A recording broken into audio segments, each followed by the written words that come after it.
So on today's episode of using my 3D printer to fix shit around the house, inside my pantry, I mounted a rope light a few years ago. It's mounted up here behind the trim, kind of tucks up there, and it's triggered off a switch when you open the door.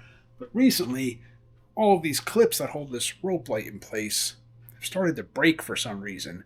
Trying to find these, like being able to buy these without having to buy a whole new rope light kit, can't really find these things. So I decided 3D print my own, and I put double clips on it with a hole in the center for a screw or a nail. I'm going to use this to re-secure my rope light. I'm going to print a bunch of these out, stick them up there, and that'll secure the rope light in place. And just like that, guys, hopefully you can see, new clip there, new clip there. Just got a few more to print out, and my rope light in the pantry will be re-secured. Appreciate you guys for watching. Hit that subscribe, hit the bell. See you in the next one.